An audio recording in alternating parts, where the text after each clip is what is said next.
What's up, you guys? It is me, Creator Jules, and today I'm telling you how I went from jailbird to a CEO. I have been to jail, and it radically changed my life and how I view life and the perspective that I've taken. A lot of people wouldn't make this video. A lot of people would try to avoid or try to hide it or sweep it under the rug. And traditionally, that's what we're told to do. This can be so powerful for a lot of you because you will hear this story and think, man, I'm in that place in my life too. Or, I can't believe she's turned it around so successfully in such a short amount of time. But I can't speak from anybody else's perspective. All I can tell you is what I know and the lessons that I've learned throughout life because of my challenges. So, with that being said, let's get into the story. I'm excited to share with you guys. And let me know if this impacted you in a way. Let me know if this inspired you. And what are you gonna do to make a change in your life? So I was actually out in Dallas that night bartending. When I was done with my bartending shift, a lot of my bartending friends were like, hey, let's go to this place and drink. Like, we're all gonna go, let's play pool, whatever. And keep in mind that at the end of the shift, we were all kind of like drinking like shots together with the bartender in the restaurant. So we had already kind of been drinking. I wasn't like anywhere bad at this point, but I had done this a couple of times. Let me not kid you guys. This was not my first time to drink and then drive to another place. One of the girls was like, hey, you know, you've been drinking a little bit. Do you want to stay over at my place? I was like, no, it's fine. I'm fine. It's whatever. And so I got in the car and I drove home. Well, my home was about an hour away from where I was. So I'm driving back home and I make it pretty much all the way back. Like, I'm 45 minutes into this drive. I'm probably at the last pass right before I get home. I'm like a mile away. There is this really long strip of road, and if you've ever been out east, you know that it gets really dark because there's no lights. They do not care about the people out there. They say, look at your headlights and drive. And at this point, I remember being so tired that I was falling asleep at the wheel. So it wasn't even the fact that I was like, drunk. But it was the fact that I was so tired from working and then drinking and then driving all the way home that I had started falling asleep at the wheel. In addition to there being no lights around me, oh, it was a recipe for disaster. I'm lucky I didn't crash and die. I was at the stoplight and I see the lights go on behind me. Oh man, I already knew, like I knew that I was not sober. And so I remember like grabbing anything that I could and trying to like figure out a way to like make myself sober. He came up to me, we did the song and dance, and I get out, I do the walk test, he does the light in my eyes, and basically he's like, I'm gonna have to take you in. You can either take this sobriety test right here, or you can take it in the station. And I was like, I started crying. I just started bawling. I was like, please, because I thought like going to jail, your life was over. Like, when you were raised, you're taught that jail is not a nice place. I think we can all agree, jail is not a nice place. So I remember just crying and just being like, please, I'm right around the corner, like I'm almost home, please let me go home. He was not having it. Oh, did I mention this was a state trooper? So he really was not having it. Continuing the story, he was nice enough to let me call my roommate at the time. And I don't know why, because it was like 3 a.m. at the time, but she picked up my phone call. I remember her telling me that the only reason she picked it up because she knew I wouldn't be calling at 3 a.m. just randomly like that, because that wasn't like my normal like, hey, let me just call my friends at 3 a.m. and like talk drunk on the phone. I had 3 roommates at the time, and so 2 of them came, one to pick up the car and the other one to drive them. So they came and picked up the car, they were talking to the officer, I'm like sitting over there like just crying. Oh, you know what I also remember? I remember him handcuffing me. Yes, the man handcuffed me, and he put me in the car, and I remember being able to wiggle out of the handcuffs. I turned to him and I go, you might want to do these a little tighter. And I was like, why? Why did you do that? Like the next day I thought, I'm like, why would you do that? So we're in the car, we're headed to the police station, and the entire time I should have just shut my mouth. I do not know why. Like, I thought it would be intelligent to talk to this man that was arresting me and obviously was not gonna let me out the hook. Like, I was already in the car with the handcuffs on, I should have just shut up. But I am being driven to the police station and I have these handcuffs on my wrists and I'm just like sitting there in a turtleneck sweater, a red turtleneck sweater, and I turn to him and I go, I'm his homecoming queen. I was like, I'm a good kid. Like, I was like losing it. And I remember asking him, I was like, haven't you ever done anything bad in your life? He was like, nope, never done a drop of alcohol, never done drugs. I was like, I got freaking arrested by the wrong state trooper. So I get to the jail. They book me, they do all the stuff. One time, like at the jail, like my breathalyzer has already come down. So I'm sitting in this jail cell and I basically have to wait till the next morning until the judge comes so I can get like bail and all that kind of stuff. So by the next morning, the sun had risen and my roommate came to pick me up out of jail. The first thing that I did though, I called my mama. I said, Mom, I just spent the night in jail. I wanted to be the one to tell you. I didn't want anybody else to be able to tell you.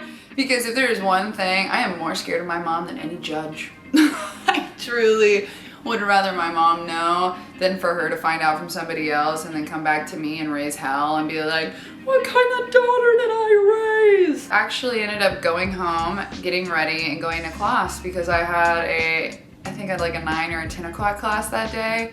And I still went on throughout my day. I remember coming in and I was like just so depressed. I was so sad. I cannot believe that had happened to me. But the weird thing is that life still kept going on around me, but it felt like I was in this bubble now where it was like, ooh, like you're not gonna be successful. You're not gonna amount to anything in this world. All those dreams, hope, and potential that you thought you had. I had to deal with a lot of these thoughts of self-doubt and insecurity, and I remember fighting that and thinking that there was something wrong with me. My whole world had crashed, and I had just went and fucked it all up. I was dealing with, the bail, the lawyers, figuring out what the next steps were, because nobody helps you with that stuff. You gotta figure it all out. I was actually on my way down to Thanksgiving in Oklahoma. We always drive down there. And I was listening to some different motivational things on YouTube because I had decided that I wasn't gonna let this thing take over my life. And I knew that there was something better out there, and I didn't want to feel the way that I was feeling, this intense guilt, this hatred for who I was. I knew I had more to bring to the table. I knew I had more value, and I just had to discover it for myself. I had to prove it to myself.